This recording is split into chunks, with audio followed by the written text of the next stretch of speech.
It starts with silence, not the peaceful kind of silence, not the kind you choose, but the kind that sits heavy in the air, the kind that remembers. In April, Rwanda does not just recall history, it feels it. It feels it in every hill, in every family, in every life.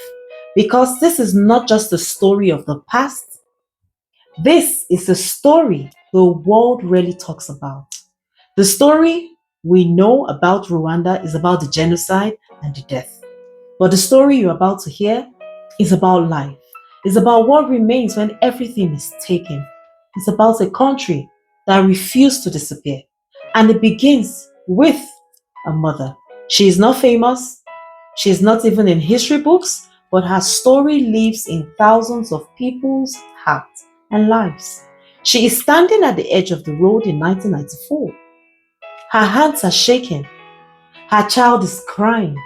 She has been running for days. No food, no water, no direction, just fear. Fear and panic. The kind of fear that doesn't scream, it whispers. It whispers because that might just be the end of the road. It might be the end of the journey. And then, in the midst of that panic, she makes a life-saving choice. The kind no human being should be made to make. She decides to hide her child in tall grasses, not because she wants to abandon the child, not because she also wants to just, run away, but because she wants the child to survive. She whispers something we will never fully hear. Maybe she said, "Stay quiet, my child." Maybe she also said, "I love you." And on the other hand, maybe she said, "Forgive me." And she walks away, not knowing if she will ever see that child again. This is the story of Rwanda. It's a country where people carried impossible missions on their backs. It's a country where children learned too early what survival meant. At a very early age, where humanity was tested. Oh, it was tested. And somehow, in the middle of the darkest chapter, something unexpected happened. Not just survival, but courage. Not just pain, but resilience. And here is what most people don't see. When everything collapsed in Rwanda, it was people who quietly began to rebuild. Not with power, not with resources, but with something deeper than we think. They built with endurance, with memory, and with the stubborn refusal to let the next generation inherit only trauma. Neighbors had lost basically everything, yet they still found a way to gather children together and rebuild the country. And those children they gathered together were not their own children. They were children who had no names left. They were children who had no one left, and they became their family again, not by blood, but by choice. They created safety out of nothing. They taught each other how to speak again, how to trust again, and how to be human again. And those children, oh, they grew up. They grew up so fast. They carried scars you cannot see. But the difference is that they also carried something else, a different kind of strength. The kind that says, "I am still here." The kind that says, "My story did not end there." And this is where Rwanda's real story begins. Not in the tragedy, but in what came after. Because rebuilding a country is not about buildings. It's not about structures. It is about the people. It's about healing minds that have seen where a child does not inherit fear as a birthright. It's about choosing unity when division once destroyed everything the country had worked for.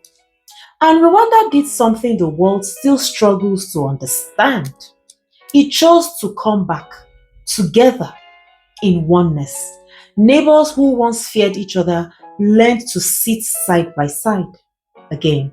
Communities rebuilt trust slowly, painfully, but intentionally.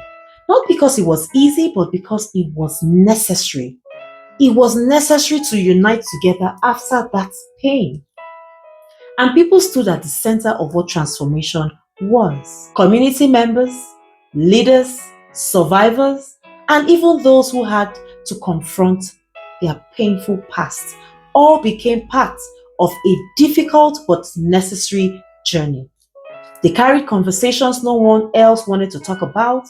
They kept memories alive, not to reopen wounds, but to ensure they never, ever, ever felt that kind of thing again. And it never happens again.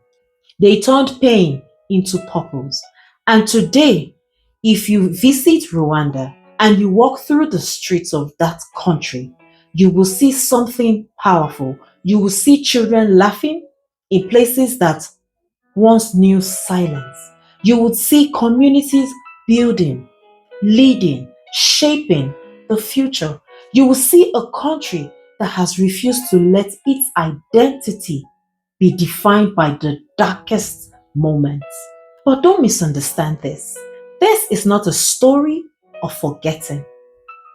This is a story of remembering with purpose, because every April, Rwanda pauses not to stay in the past, but to honor it, to give voice to those who were silenced, to remind the world and itself that healing is not the absence of pain. Let me take that again. Healing is not the absence of pain. It is the decision to keep going despite it all. And maybe this is where the connection begins. The real connection, because Rwanda is not just Rwanda, like everybody knows. This is every person who has ever had to rebuild after loss. This is for every individual who held themselves together when everything was falling apart. This is where every child who learned to smile again, even after saying too much. This is human spirit in its rawest form. And maybe the question is not what happened in Rwanda. Maybe the question is, what do we do with stories like this? Do we scroll past it because it doesn't concern us? Do we reduce them to history? Or do we allow them to change us in the tiniest way, just a little?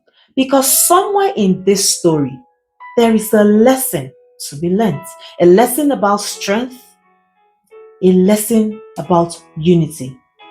There is a lesson about forgiveness, and there is a lesson about what it truly means to rebuild. And maybe, just maybe, there is a reminder that even in the darkest moments, light is not gone. It is just waiting for someone brave enough to carry it. And that mother, at the beginning of our story, the one who walked away, some children were found, some survived, some grew up, and some are still living today as I speak. And some are living proof that even the most broken story can continue. And that Rwanda is not just a place, it is a testament. It is a quiet, powerful reminder that even after everything, life can rise again.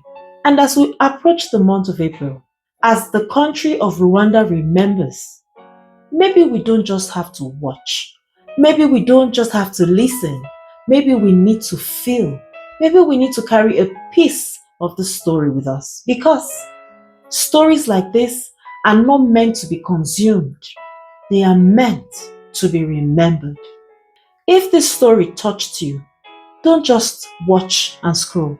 Take a moment, pause, reflect, share the story with someone else. Let it reach another heart. Let it remind someone that even in the darkest chapters of humanity, we can still rise. No matter what it is you're going through, you can still rise. And as you do so, please stand with Rwanda. Stand for remembrance. Stand for unity. Type it in the comments. Never again. I'm getting so emotional just telling the story, because memory matters. Silence should never win. And if you believe in stories that matters like this, stories that move the heart and open the mind, subscribe and follow me across all platforms, on all my social platforms. Let's build a strong, conscious community that remembers and never forgets. I am so touched saying this. My heart goes out to Rwanda, and in the month of April is not just another month approaching. It is a moment, it is a responsibility, it's a promise. And I will dedicate every story on my channel to Rwanda, to every life affected, to every story that still lives in silence, to those we love, and to those who continue to rise. I join you in saying never again. Kwibuka, 32 years ago, we remember, we honor, we carry it forward. Never again.